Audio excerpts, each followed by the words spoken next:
নমস্কার, সৌভাগ্য সমৃদ্ধিতে আপনাদের আরো আরেকবার স্বাগত জানাই। আপনারা দেখছেন সৌভাগ্যের সিঁড়ি দিয়ে উঠে ঠিক সমৃদ্ধির বাগানে পৌঁছে যাওয়া। হ্যাঁ, এরই তো নাম সৌভাগ্য সমৃদ্ধি। আজকে যে বিষয়টি নিয়ে আলোচনা করব সে বিষয়টি হচ্ছে শনিদেব। আমরা তো সবাই শনিদেবকে খুব ভয় পাই, তাই না? ঠিক। তো যাই হোক, আগে জানাই শনিদেবের সম্বন্ধে কিছু কথা। শনিদেব কে? আমাদের রাশিচক্রে শনিদেবের কোন জায়গায় কি অবস্থান থাকলে তার কি রেজাল্ট হয়, তো এই সব কিছু নিয়ে আজকের আলোচনা। আমরা শনি মানেই ভাবি যে খুব ভয়ঙ্কর জিনিস। অ্যাকচুয়ালি বাংলা ওয়ার্ড শনি, এই কথাটার মানে হচ্ছে ধীরে ধীরে চলা, এটারই নাম হচ্ছে শনি। এবার শনির একটু যদি শনিদেবের একদম প্রথমের দিকের কিছু কথাতে যায়, তাহলে শনিদেবের আগেই যেতে হবে জন্ম বৃত্তান্ত নিয়ে।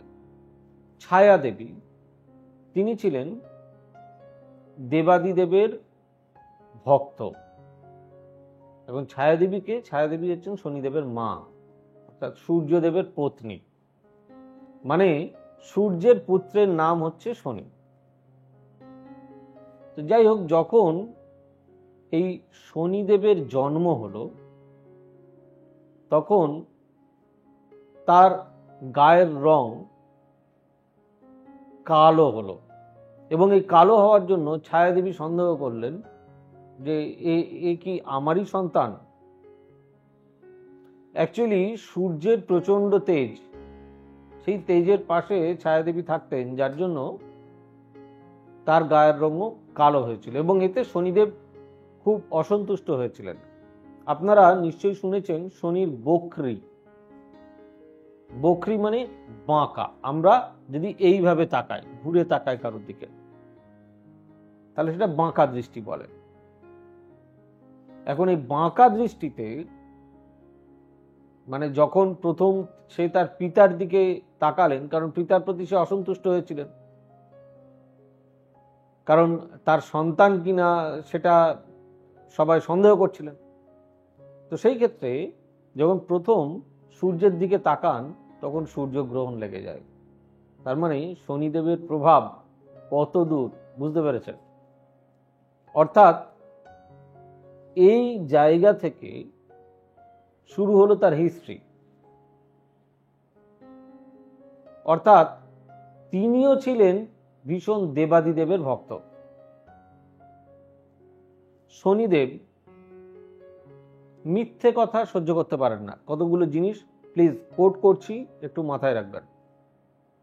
মিথ্যে কথা, ভুল কাজ, ভুল রিলেশন, কাউকে কষ্ট দেওয়া, এগুলো শনিদেব সহ্য করতে পারেন না, কারণ শনিদেব হচ্ছেন ধার্মিক।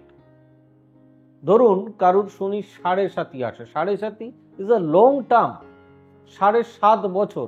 আমি প্রথমেই বলেছি শনি কথার অর্থ হচ্ছে ধীরে ধীরে চলা।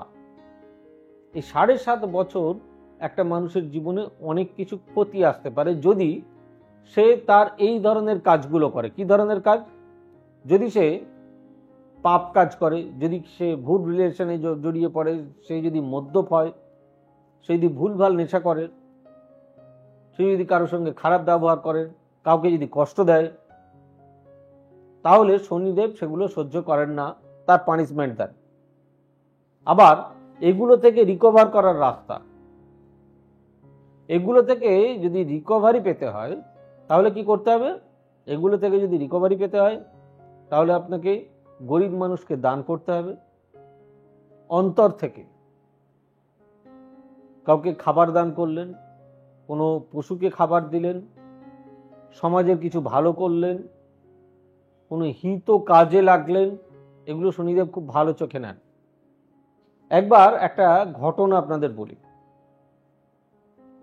মানে এর থেকে বাঁচার উপায়ের জন্য এই ঘটনাটা বলা। আগে একটু ছোট্ট করে ঘটনাটা বলে নি, মানে বিপদের আশঙ্কার কথাটা বলে নি। যাদের শনি 7.5 চলছে, যাদের নানান বিপদ, তারা শনিদেবকে কিভাবে তুষ্ট রাখবেন। এই তো প্রথমে বলে দিলাম যে আপনাকে সৎ কাজ করতে হবে, সৎ রাস্তায় চলতে হবে, ভালোভাবে জীবনযাপন করতে হবে, সুন্দর ফ্যামিলি রিলেশনস রাখতে হবে, ফ্যামিলিতে বাবা মা গুরুজনদের সঙ্গে তর্কাতর্কি করে তাদের মনে দুঃখ দেওয়া যাবে না, খুব ভালো রিলেশনস যদি মেনটেন করেন, কারোর অনিষ্ট যদি না করেন, শনিদেব ভালো করবেন। আর একটা ওয়ে আছে, সে ওয়েটা কি, এই রাস্তাটা হচ্ছে যারা হনুমানজির পুজো করেন তারাও কিন্তু এর থেকে রক্ষা পেতে পারেন।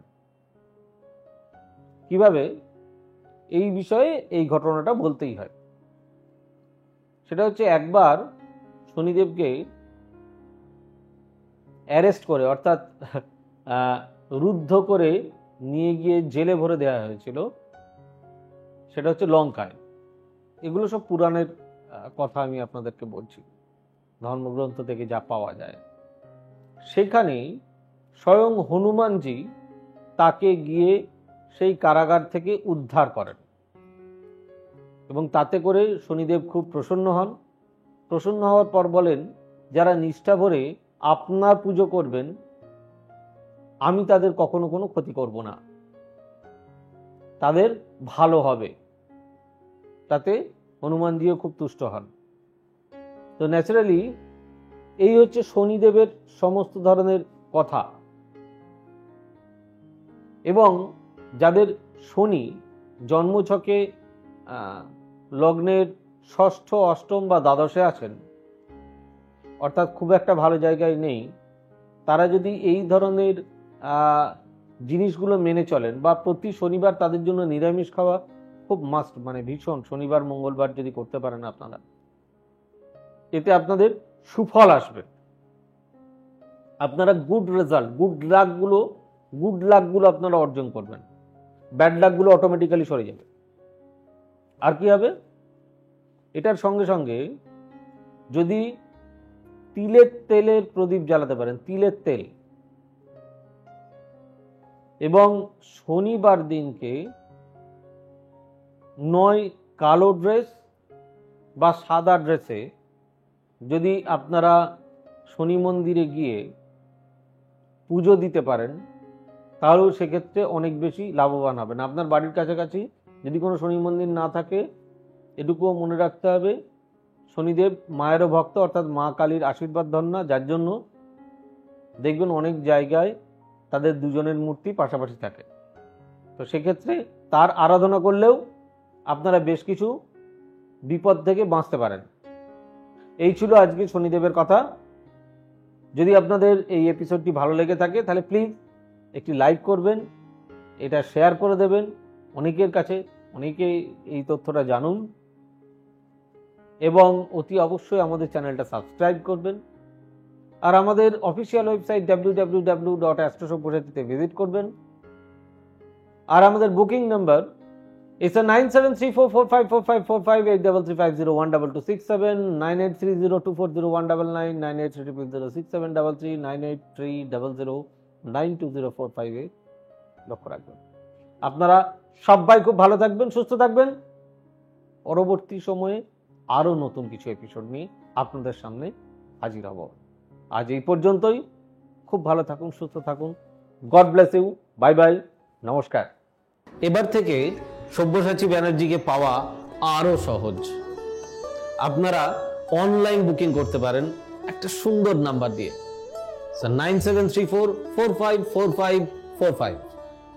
আপনারা পাবেন ফেসবুক, ইউটিউব এবং ইনস্টাগ্রামে। আপনাদের চোখ থাকুক সৌভাগ্য ও সমৃদ্ধিতে। চোখ রাখতে পারেন আমার ওয়েবসাইটে www.astrosabbosati.com।